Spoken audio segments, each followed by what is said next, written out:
নমস্কার বন্ধুরা, দিলীপী কিচেনে স্বাগতম।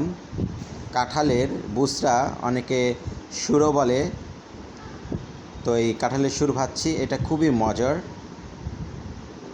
যে একটা কাঁঠাল এনেছিলাম, ভিতরে একটা সুর ছিল, সেটা ভেজেছি। খুব টেস্টি লাগে খেতে। তো দেখে নিন কীভাবে আমি এটা প্রসেসিং করছি। বন্ধুরা, কাঁঠালের একটা ভিতরে সুর নিয়েছি, অর্থাৎ বুসরা।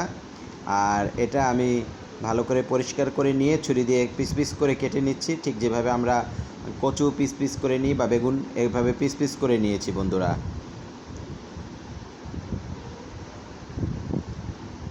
ভালো করে পিস পিস করার নেওয়ার পরে আমি ধুয়ে নিয়েছি। তাতে নুন, শুকনো লঙ্কা, হলুদ গুঁড়ো এবং এটা হচ্ছে চিলি ফ্লেক্স, সাথে ধনিয়ার গুঁড়ো আর একটু সয়া সস দিয়ে দিলাম।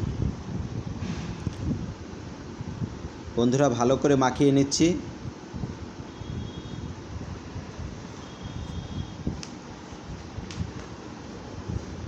বন্ধুরা, এখন আমি সরাসরি চুলাতে প্যান বসিয়ে তাতে তেল দিয়ে আমি এক এক করে দিয়ে নিচ্ছি। আর ভালো করে ভেজে নিতে হবে, ঠিক যেভাবে আমরা বেগুন ভাজি, এভাবে করেই ভেজে নিতে হবে। একটা পাশ হয়ে গেছে, আমি উল্টে দিচ্ছি বন্ধুরা। তো বন্ধুরা, যারা আমার চ্যানেলে নতুন, আমার চ্যানেলটাকে প্লিজ সাবস্ক্রাইব করবেন, বেল আইকন দেবেন যাতে পরবর্তী ভিডিও পেতে পারেন। আর যারা আমার ভিডিও সবসময় লাইক কমেন্টস করেন, আপনাদেরকে অনেক ধন্যবাদ বন্ধুরা। আপনারা সুস্থ এবং ভালো থাকুন। আমি সবগুলো উল্টে দিচ্ছি।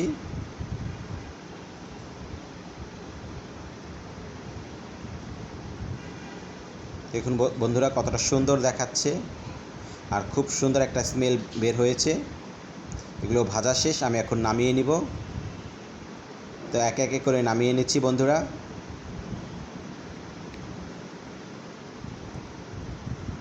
সবগুলো নামানো শেষ। দেখুন কতটা সুন্দর হয়েছে, কতটা মজা। এটা গরম ভাতের সাথে খুবই মজা লাগে, এমনিতেও সস দিয়ে খাওয়া যায়।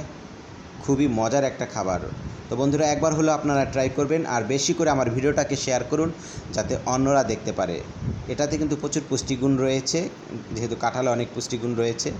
তো এটাকে অনেকে বোতরা বলে বা সুরো বলে। তো বন্ধুরা, ভালো থাকুন, সুস্থ থাকুন। আপনাদেরকে অনেক ধন্যবাদ।